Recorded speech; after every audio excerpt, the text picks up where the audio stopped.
ladies and gentlemen, today I'm very excited, and one of the reasons is I'm going to be hosting some good friends of mine, and one of them is my mentor.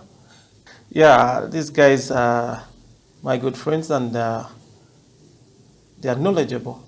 So, in the time that we are going through this epidemic and lockdown, we're going to be discussing some things that we're going through and how to move on after the lockdown. Be present as this goes on. Yes, Stephen Sally, good afternoon. It's nice to be on show with you. I'm called Stephen Ochola. I'm elder in our local church, which is Deliverance Church, Makerere Hill.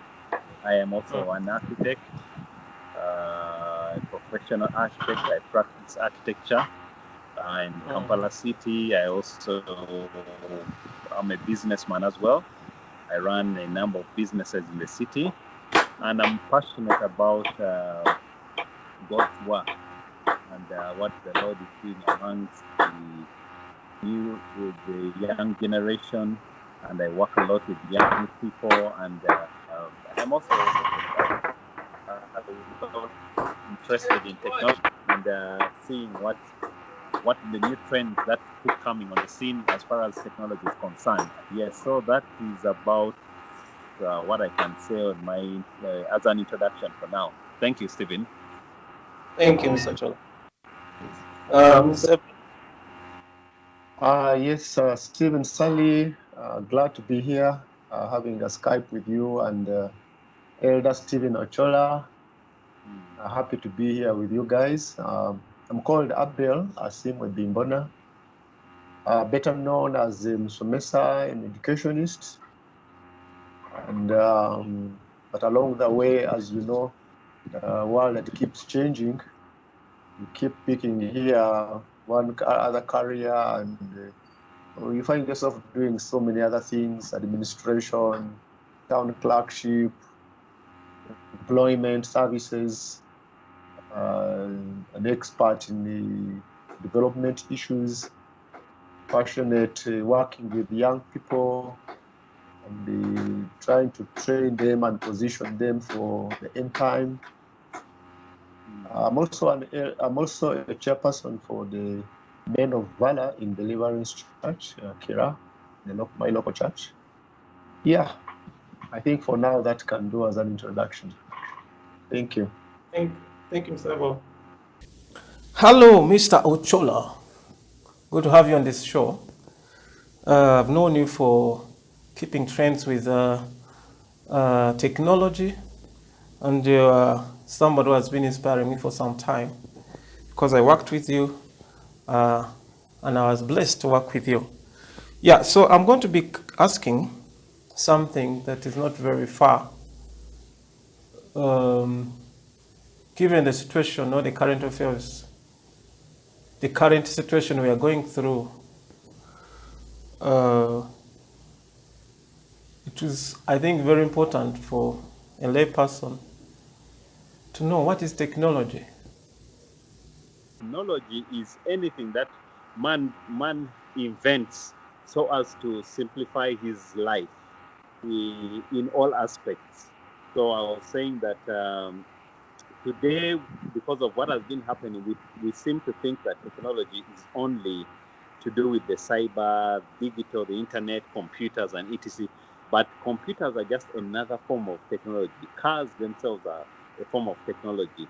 A fork is technology. A spoon is technology. You know, technology comes in from the crudest form of it to the most sophisticated form of it. So that is what technology is. And for purposes of our discussion, probably we are looking at the latest trends of technology, because today now the simple things in life like the forks and spoons, we take them for granted. We don't consider them as a point of discussion. But when we are discussing, we are talking about things like computer technology, the internet technology, communication technology, information technology, all these types of technology that are affecting man, because man has invented them so as to simplify his life. So in terms of this definition of technology, it is anything that man invents in any sphere of life, so as to simplify his living, simplify his going about with his day-to-day activities. So that's the definition of technology. And broadly, you can say there are different types. There is information technology, there's communication technology, there is mechanical technology, there is electrical technology. All these are the different, because these are things, the definition is the medium which that technology uses is what defines it. So when you're talking of something like internet technology, communication, that one now is information medium that the technology uses. So in terms of definition, I would say that technology is anything that man uses to simplify his life. The other thing that is you can inevitably not talk about is 5G. What is 5G? Because I heard somebody saying it is a disease. But, and I actually also laughed, I thought, how can you call 5G a disease? But later when I checked on the Google, the second writing on the Google, I saw COVID-19 in red.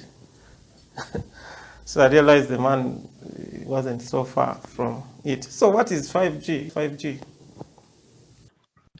Okay, 5G actually is a short for fifth generation. Just like today you would have version 1.0, version 2.0 of software. So 5G is also fifth generation technology in the area of communication and information. So there was the first generation, second generation, then there was 4G, which is the fourth generation. Now 5G is the fifth generation of technology in the area of information and communication. So normally what differentiates and defines these G's is the frequency of the communication. Now, for example, our phones right now, they use about, they operate on the 900 megahertz frequency. Now, the definition of 5G, it's going to be operating at a much higher frequency than the current technology that we have in terms of communication frequency. You know, communication and information is transmitted in waves, you know, just like basic science and physics. When you talk, you produce waves in the air, and then the That's waves right. are communicated. Yeah. So Just to 5G, if you compare 4G and 5G, yes. The difference, yeah, the difference comes in the frequency of the wavelengths that are used for the communication. I don't have the actual figures, but I believe 5G should be something like 300,000 megahertz or something. I'll need to check that out. I don't know the actual figure, but 5G is how many times is it faster than 4G? it is several times. Okay, it's in terms of frequencies. It uses a much higher frequency than what 4G uses. Okay, and now it is where the issue comes about is that the frequencies that 5G is using, people are saying that it is the argument really is that it is a frequency which is not safe for humans. So yeah, that's where the argument comes in. But then now there are other theories which I cannot authoritatively speak into, which would then say that maybe COVID has been caused by 5G. That one I do not know. I cannot speak into that. Yeah, but for your information, we understand that in around 120 years, we have experienced 3 serious epidemics, and one of them was in 1918, which was called Spanish flu. It was caused by a result of their implementing radio waves globally. And the other one was after the Second World War, where people were trying to put ladders and the global satellites, which were launched to what they call the Van Allen belt in space. Then the other one was in 1968, which we call the Hong Kong flu. So I think these are Buddhists. What do you think about their theories? Okay, of course, I've listened to a number of people who have spoken authoritatively on this.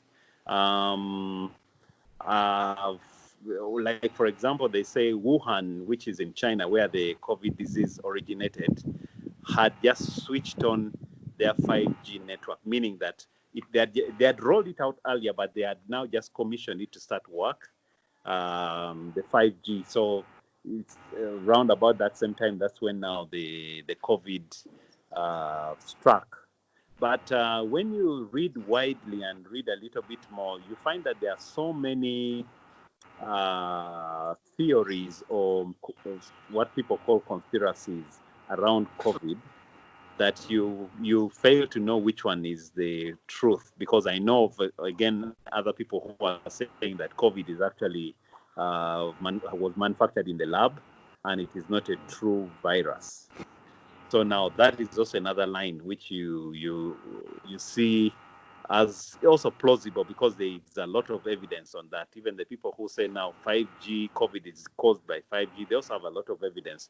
So it becomes difficult for us to be able to know. But what I would say is this, that yes, 5G technology exists.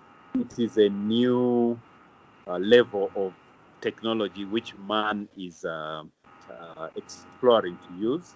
But again, from scientific studies, it's going to pose a lot of health risks to the human being in terms of they say it might end up causing cancers, it might cause a number of other different things, which is also true, yes. But my argument really is beyond this. When I look at technology and I look at the trends and then I compare them with my Christian walk and Christian background, I see that 5G is not a problem in terms of the way people are linking it straight and saying that 5G is maybe the Antichrist or whatnot. But I have a pathway which can be used by the Antichrist, for example, or it can be a pathway that can be his own intentions, ill intentions. So the argument with regards to saying that maybe 5G is causing COVID, I am not an authority there. I cannot say yes or no. And also the argument that maybe COVID has been manufactured in the lab and it's deliberately being spread, I'm also not an expert there. I cannot say so. But if it comes to 5G, I would be able to say that right now 5G is offering solutions to the COVID problem, because now China is using high technology which has a backbone of 5G on their cameras and on their different pieces of technology to be able to track those people who have the disease and monitor them and control it. And now from that, it might be a way of justifying and saying that, you see, without this technology, we are going to all be sick as the world.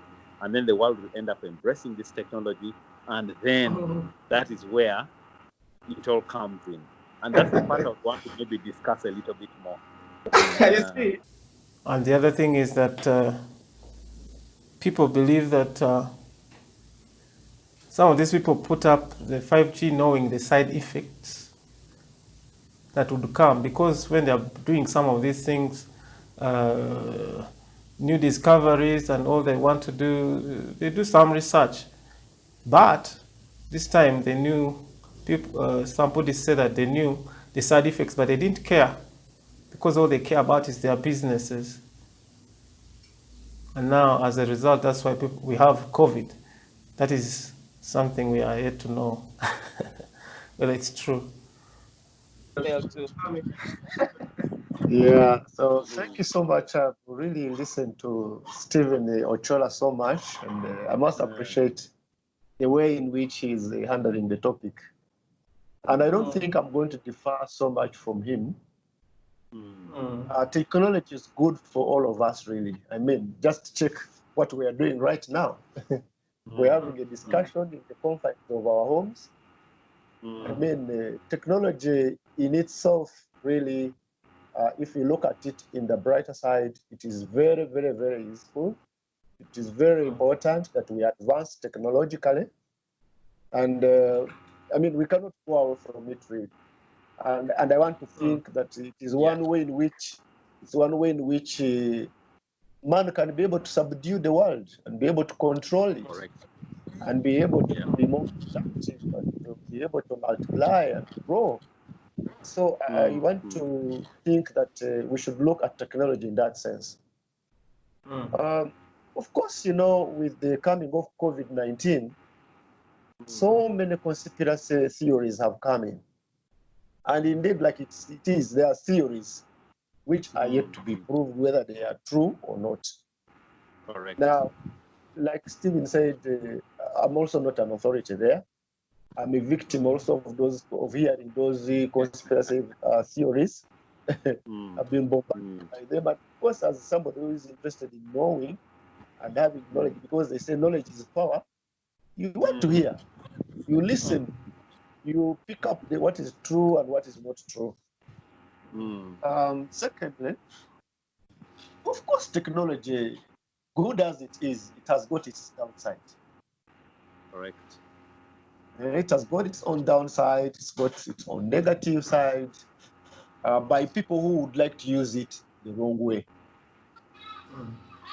But also, its effects on us, we can't rule it out. There is certainly an effect on us. And people have authoritatively spoken about how technology has been affecting us over time. Just this one of speed, of internet speed. We've had 1G, we've had 2G, 3G, 4G, and every time these technologies come on the market, there is always that effect. But I think there is always a trade-off. There is always a trade-off. You know, we cannot do away with side effects. We see how to mitigate those effects. When you look at 5G and the speed that they are talking about, it is really a very high speed. It's a very high frequency. And of course, you know, many people have spoken authoritatively about this and even shown practical examples where birds have died because, you know, 5G has rolled out in a particular area. We find a swarm of birds dying in mass, or even fish, or whatever, and many other things. And these are documented studies that have been made by scientists that actually this technology has a problem. So its extent is what we really don't know, and maybe something we shall contend with in the life to come. Now, about it being connected to Thank you, Mr. Bell, for that. Pardon? I want to ask another question here. Yes. Because we are Christians, I want to ask you something here. Okay. What have you learned during this time of lockdown as a person and as a conventional Christian? What I have learned. First of all, I want to say that on the many things I was caught flat-footed, unaware and unprepared for this. And I think I'm speaking on behalf of very many people out there. Yeah. It is something that really we didn't see come. We did not see it coming. And it really caught us unaware. And, you know, then you had to, you know, see how you plan through. So what I've learned really from this lockdown is to really always be prepared for eventualities. However, there was some preparation, but when you think about this COVID-19, it is something that nobody could have ever even thought or even imagined, that you would be at home for months and you are doing nothing. I don't know. it's never crossed my mind as something that I needed to prepare for. So that's one thing that I have learned. We need to prepare for the worst. It has shown me that even if the plagues, if the prophecies that we read about in the Bible are to take place, I'm telling you, we really need to think seriously. I'll just tell you one thing that has always puzzled me, and I know maybe it will come when Stephen is asking some other question later. When you read the Bible in Revelation, where it talks about a time when the mark of the beasts will be forced onto people, and otherwise you will not be allowed to buy or sell. Now, I'm thinking of that time, and I'm wondering, then what shall we be doing for us who will not want to accept the mark of the beast? How shall we survive? And for me, I think even as Stephen was sharing with me about this whole issue, I was thinking that's one thing that really struck me. I know there are so many things we need to prepare for, prepare to wait for the Lord and so on and so forth, spiritual and so on. But how do you live? How do you survive that era? That is so. This COVID experience, this lockdown, has taught me that, hey, by the way, there is even a worse one. Whereby just now I can go in the market and buy some food. I could go out and buy some, and I stay alive. But there is going to be a time, unless I have the mark of the beast, I will not be able to buy the food. I will not be able to buy medicine. I will not be able to buy the essentials. How am I going to survive as a Christian? Actually, Going to be I think we should continue on that. One reason, we don't even have to talk about the beast or the mark, but now we're already experiencing something, especially those who us in town who don't have a garden, especially us who are self-employed. Yes. Now you have to go to be seen and you're paid. Actually, let me push this to Mr. Ochola. What would be your advice to Christians, especially with this experience you're going through?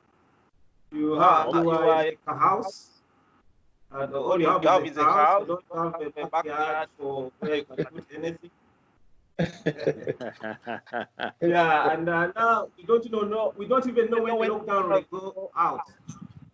We are still, contained. And as a Christian, I mean, if at all this we come out of this, what would be your advice?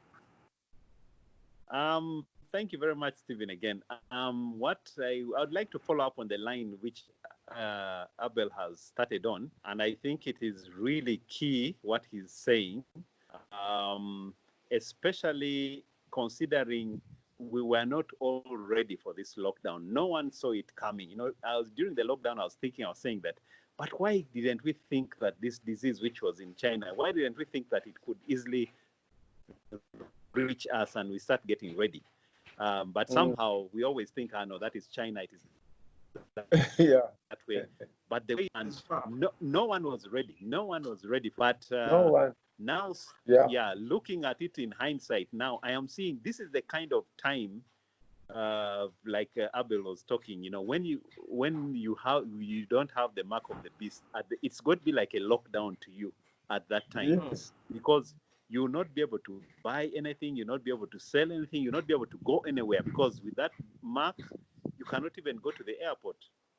They will not be able, they will not issue you a passport. You will not be able to get a visa. So it will be a lockdown. So I think in a way, God is also now teaching us, saying that, guys, if you were to be locked down, what will you do? I'll tell you personally what me I've done. Some of these things are very practical, and you'd think they are funny. But one, I have been spending a lot of time and thinking about business. I was saying that, well, when we go back to work, am I going to continue with business as usual? I have purposed in my heart that I am going to start off a business line that does not depend on other people. a business line which, if other people shut down, you can still survive. Of course, now you're talking about things like going to the tilling the ground, farming, and etc. The basics that you need to do, because even at home here, we have a small piece of land. We have been planting. We've planted purples. We have planted vegetables. Even right now, the banging, Abel was asking, what is that banging? I have a young man who is busy making for me shelters to build shelters for planting vegetables in. So we are looking at that, because just in this lockdown, you go to the market and things are like 4 or 5 times the price, and yet if you had spent your 90 days, you would have been able to produce those things and even given out to the neighbors. So practically, we've started at home. We are beginning to get the children into knowing that things come from the get time and learn how to grow these things. But then beyond that, I'm saying that once we get out of this lockdown, the type of business where I'm tied up with the system is not going to be sustainable, where you're using the banks of the banks of the world, you're using the money of the world, you're using the clients of. I mean, one day they will just come up and say, without this mark, you cannot be a supplier to us. And you're stuck. Right. Yes. Yeah, thank you, Mr. Chola. Let me ask Mr. Abel to come in. Mr. Abel, I think you're so through this. What would you suggest to the Christian leaders? Because the leaders, and we need to be practical. Yeah. Actually, yeah. So, you know, if I may come in there. Yeah. Once again, I will not really differ so much from what Elder Stephen is saying. We certainly, and you know, what worries me, friends, is I don't know whether actually people, a church especially, is really aware and is really sensitive and prepared for what is yet to happen. That's one thing that I really worries me, and also me when I look at myself. But we really need to prepare the people, and I think this is, since we are speaking with an elder here on this platform, I think as a church eldership, because now as believers we need to really see how do we help one another to go through the tough times that are really set to come ahead of us. We all know about the great day of the Lord, the tribulations. We know they are coming for sure. As believers who believe in the Bible prophecy, we know the tribulations are going to come in, and I can assure you the days of the mark of the beast are going to be terrible. So this is not to scare anybody, certainly, but to prepare us. We need to really drum the drum so loud to our brethren, prepare them, and begin preparing our people. Our people, how do we survive the tough times ahead of us? And we should do it in two ways, spiritually, but also physically. Spiritually, so that you are ready when the Lord comes, you are ready to go. But also while you are still here, how do you survive so that you are not compromised, so that your faith is not compromised, so that you don't end up, the Bible says, even the elect, if that time we are not shortened, even the elect will do what? We will actually fall. They will fall away. And why they are falling away is because of the hardships. And the hardships is because they don't have what to eat, they don't have to drink, they don't have where to. Those are the hardships that are going to be there. It will what will force men to accept, would compromise and accept the mark of the beast. So how do we prepare our people to produce, be self-reliant? So for me, what I'm thinking is what actually Stephen was saying, that we need to be self-reliant, to look within ourselves, to be self-dependent, other than being dependent on other people, dependent on other economies, dependent on other things. We need to see, how can I survive even without the other world, out the world. Mr. Abel, actually, you have gone ahead of me Correct. Yes, I wanted I'm to sorry. ask you that do you think this epidemic may be part of the pains Jesus foretold in the book of Matthew 24? 24. Maybe part of them. Yeah, why not? They are. But the more severe ones are not yet here. I can assure you. This one is just me. For me, what I think about this COVID-19 personally, as an individual, I think God is just giving us a wake-up call. Yeah. He's just asking us to prepare. A time like this is not going to be there in the future. Correct. We need to use this one to prepare for even the tougher times ahead. Tougher times ahead. Thank you, Mr. If I ask another question, Mr. Shola, what would be your advice, Christian leaders, given what we have been used to, coming together, praying together, but at the moment may not be practical? What would be your advice? Because actually it may take long for the churches to open, according to what I'm seeing right now. No, me. What I would say, like what Abel has said, the church leaders need to learn and know that this is a wake-up call. This is God's grace to us. It is like a practice session. Yeah, it's like a practice session. Because God is like saying, what if you can no longer go to church? What are you going to do? What if you can no longer congregate? What are you going to do? So we should not lose this opportunity. I have met some church leaders who are crying and saying, when is this thing being lifted up? I want to go to church. I want to go and pray. I want to go back. We want to go and continue with our building project. And I tell them that, you know what? This is, you've been given an opportunity to prepare for the next, how it's like a test. How many of your congregation members have remained with you without coming to the four walls of your church? Now you need to assess and see. Some people could have fallen away, some could have gone away, and this is your time to know that in future, if a similar thing like this happens, your members will fall away. So you need to strengthen, get to find ways of communing with them and connecting with them in these new circumstances. So I would advise that the church leaders should embrace this situation wholeheartedly and take out lessons learned. I would suggest, particularly like for our local churches, I would suggest that they spend time seeking God and understanding what lessons they have learned during this lockdown. And they should continue. They should not want to go back to the old ways. I mean, if, for example, you've been live streaming your sermons and the lockdown is lifted, I would not expect churches to say, now we are done with live streaming, we are now going back to. Yes, you can go back, but continue. Because there are some people who are not going to come back to your four walls.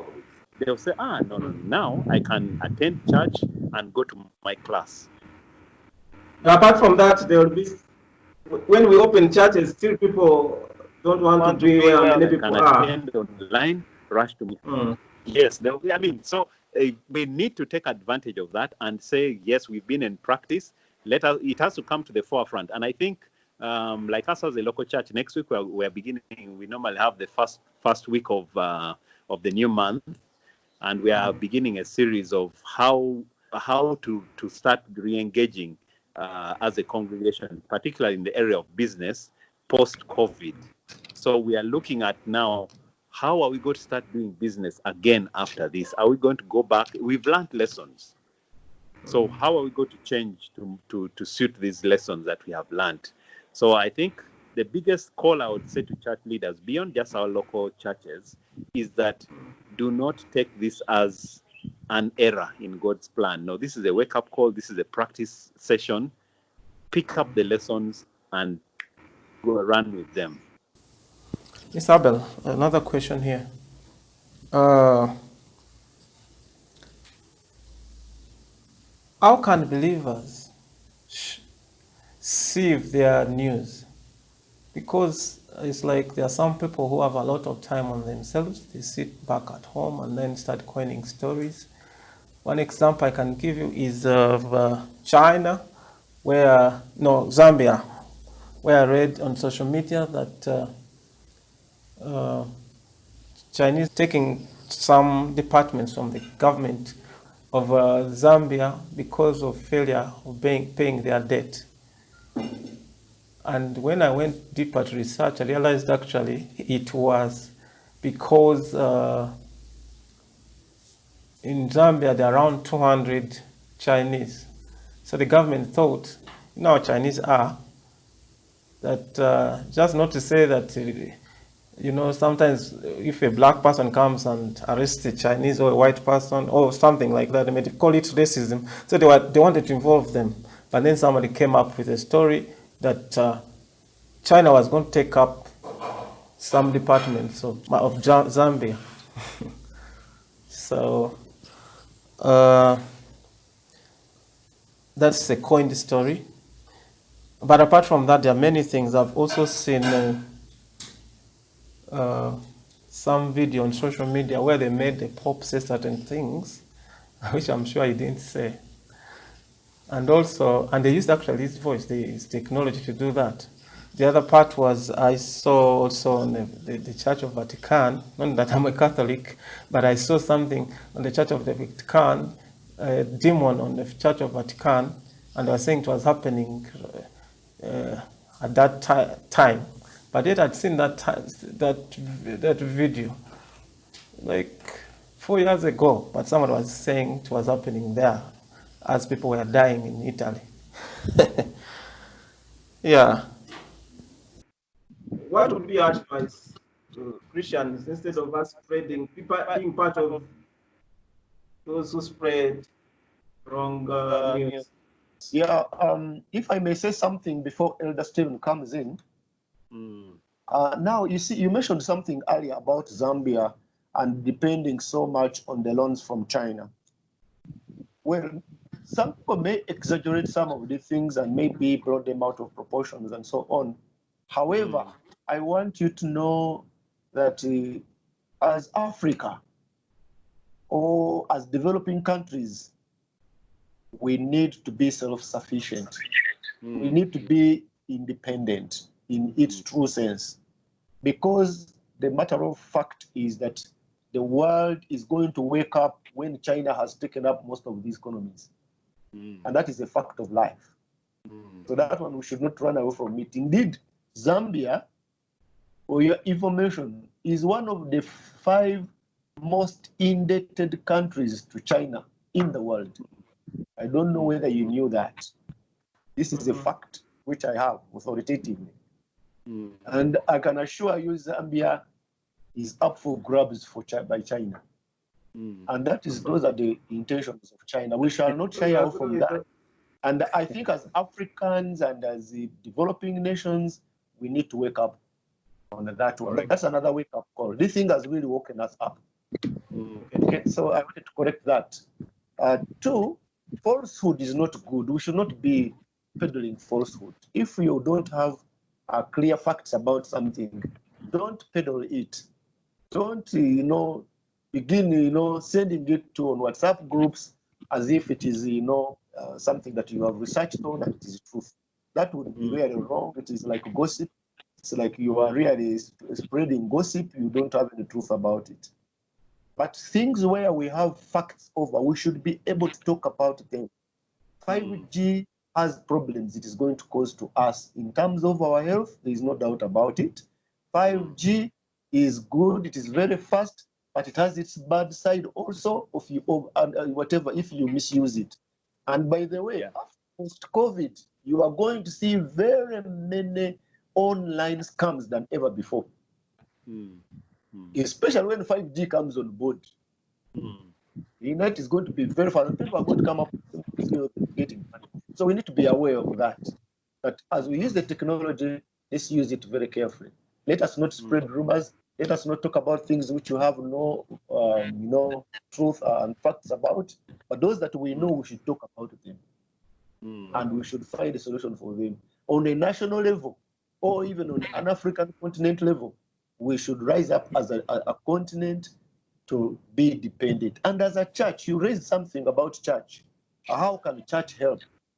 How can we come together? I know I'm reminded of what Elder Laban Jumba was sharing. Was it at the end of last year, or it was the other one when he was sharing about Kaputs, about starting villages which are self-reliant.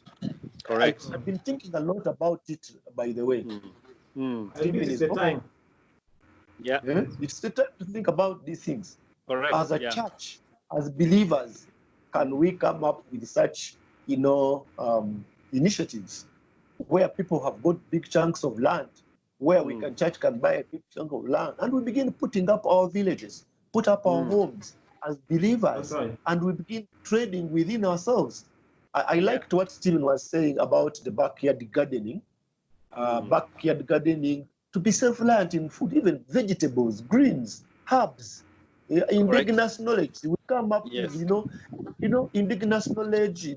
What are some of the things which is suit us? Some of these herbs, some of these, medicinal herbs which we know of very well. Let's plant them in our backyard garden, in the backyard gardening.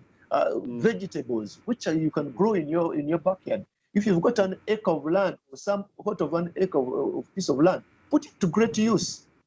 People need to be, church needs to come in, we organize our people and get some experts in those areas who can be able to incubate businesses, who have got those ideas in agriculture, agribusiness, and see how do we become self-reliant. So that at least believers, people have enough, they're self-sufficient in food production. And other essential needs like medicinal. Time is going to come and you're unable to buy medicine. Yet you have indigenous knowledge, if I eat a mururuza, if I take, a chigaji, I will be well. So some of the things we need to incorporate them within those villages of ours we are talking about. This soldier will tell us how they call them in Acholi. We need to be self-reliant, be dependent, let's be inward-looking, let us help each other. Begin this discussion. I want to ask Elder Stephen too. This discussion that has started, I want to thank Stephen Sally for really pushing us. Let this discussion start. Let this discussion start. Let it go to another level. Let's spread this thing, including maybe another elder next time we are more, and we discuss this thing more. And, let the church begin, we tickle them, and they begin thinking in this direction. I don't know, Stephen Sally, whether you have been watching on our platform of this Ikira, about the discussion going on between Uncle Matthew Eguro and the Uncle Mogabira Paul, and the things that they have been able to do. We need to have such people discuss these things, and how can we incorporate in the church, the members of the church? How can we come up with projects which incorporating people? How can they be grafted in so that you are doing business with your brethren, but you are also helping them to be self-sufficient in the long run. That's right. Thank you. That's what I was waiting for, Mr. Abel. You went around. That's what. But I had in mind, Mr. Laban. Actually, I think he prophesied something earlier. He has been talking about it for a long time. And when this time came, I thought it was the right time to think in that area of building villages and all that. Thank you. Yeah, Mr. Abel had asked Mr. Ochoa to still comment on the social media and the news, if at all he has something to add on. But I still ask him some other question. What advice would you give to Africans in the diaspora, especially given what we are going through and what we have seen? Because there's a clip I saw of Africans in China who are really being mistreated. They were not able to buy because even are not allowed to go in supermarkets because they are black, and the reason was that we are the ones who caused COVID. That really hurt me. Not just because I'm black or a typical African, but I felt that it was unfair. We don't treat them like that. We don't treat people like that in Africa. And the other thing is that I've seen in the Bible, when the Bible talks about restoration, especially for the Israelites, it actually involves them going back to their homes, to their land in Israel. And I also had some lady one time praying that the children of Africa come back to build Africa. So what would be your advice, Mr. Cholo? Yes. Yeah. Me, I would say, you see, like if we look at the story of the Israelites, God allowed the children of Israel to go to Egypt. They went to Egypt through Joseph, but then they are going to Egypt. Another side of the story that we do not see, God was preparing them for the promised land. But then he sent them to Egypt, and from Egypt, the Israelites learned a lot of technology. They came with a lot of resources. You remember when they were leaving, they left with a lot of resources, and all that was God was preparing them for their new promised land. So likewise, I also see it like with us as Africans. When we go out, you go to the US, you go to the UK, you go to China, you're simply not going there just to earn a living, but you are going there as an opportunity for you to learn, an opportunity for you to gain resources. And my advice is every African who goes out should at least have a certain deadline within their timeline and say, by this date, I should have got enough and I go back. I've been working with a number of, I've worked with a number of brethren in the diaspora who have been doing a lot of wonderful things in Uganda here. Some of them have gathered together and they're putting up hospitals. Others are putting up housing estates and that kind of thing. And I applaud that kind of thinking, because you need to know that you're going there to be trained, to be exposed, to be given things, and then you come back. I mean, I would say every nation has a right to think anyway. So if the nation thinks and says we don't need you, they're right. Actually, they don't need us there. We need to go back home. That's so. It's just like us. We are in the world temporarily, but our home is in heaven. So when the world rejects us here, we just have to sing and say, "This world is not our home. We are just passers-by." So that's the same thing. When you go out to the UK, to China, there'll come a time when they will want to kick you out, but you're not get stranded. Yes, you're not stranded. You just tell them, "Oh, guys, you're kicking me out. Let me now go back to my big business, which I've been setting up all along." So I would advise them that as they stay there, they should not settle. Just like some of the Jews settled in Babylon until today, their lines run in Babylon. They didn't come back, and they're now missing the promises of God. Once you know that I am not one of these, I think that is something which is I would advise them to do. Yes. Okay. I wanted to add something on social media or the news. Yes. Where should we get it? Where should we? On what you asked, Abel. If you have something. Yes, I would say that the Bible teaches us something which I personally apply, and I would also want everyone to apply. It talks about a certain group of people who are called the Bereans. I think you heard about them. I would want to imagine, the Bible does not tell us the full story, but I would want to imagine that these Bereans, anything they had, it talks about in specific, it talks about the words that men of God would tell them. They would go back and search the scriptures and get to know exactly, what is it. I would want to imagine that these Bereans, this was the culture that they had beyond just the word of God. Maybe if someone came and told them something political or cultural or something, they would go back and research on it. So that's the kind of advice I would also tell Christians, beyond just searching spiritual things. Also search news things, search physical things. I mean, if someone comes up and tells you, we heard the Pope saying this, do not be in a hurry to just spread it. The video is there. There's evidence. No, go and cross-check. We have now a lot of ways in which you can cross-check. But like I said previously, of course, all media is biased. There's no neutral media. Every media is biased. Even the big media names, they also have their interests. But once you cross-check, and you'll be able to find out something, and then you hesitate to just spread something which has not been researched. So I would say, all Christians, that is a virtue. We need to be able to research and know what we are talking about, what we are spreading, before we spread it out. Thank you, sir. You're welcome. Mr. Abel, in 3 minutes or 2 minutes, I wanted to conclude. We have talked a number of things, but how do you want to conclude this conversation on your part? Well, thank you so much. I really want to end by thanking you again for organizing this kind of talk.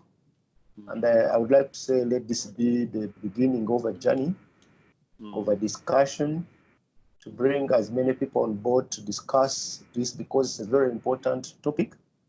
It's a very important discussion that we need to be talking, that we should have begun talking as soon as yesterday. I remember, if you remember Elder Stephen, but also you, Sally, I remember you, I think maybe at that time you were in Masaka, but there's a time when we were still at Nakasero, when we were being taken through the eschatology.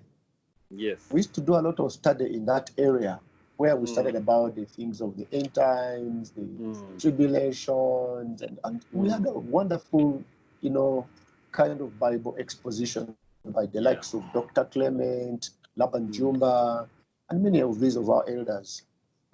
I want to say, Stephen, both of you are Stephen Zeno, that we, I think, need to really, going forward, we need to really take this discussion a notch higher and involve as many people as possible, and so that our people are prepared not only spiritually but also physically. How will they survive the difficult times ahead of us, so that they don't compromise and therefore miss out on the ultimate, which is really ending up in heaven? How do we also prepare to make sure that we are living right the way the Lord wants us to? So COVID-19, we don't know when it is ending. World Health Organization is advising that we should continue to lock down until December. The vaccine is not yet in sight. The other day, so His Excellency on TV was a little bit not clear. We don't know what is coming to tell us. So this thing is with us. COVID-19 is with us. And we need to know how do we survive beyond. I think so we need to, people are running out of patience, people are running out of resources, people are running out of ideas how to survive. Yesterday I hosted a friend of mine, a very, intelligent young man. He's in middle age. But he was telling me there's enough food to eat at home. I had to give him some of my portion and beans and rice. But he was telling me that he's surviving on a cup of porridge.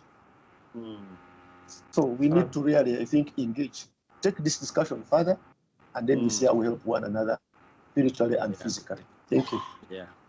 Thank you, sir. Mr. Chala, how do you conclude this conversation? Again, thank you, Stephen. I would also want to say thank you so much for initiating this discussion. And I hope we will be for the benefit of the church.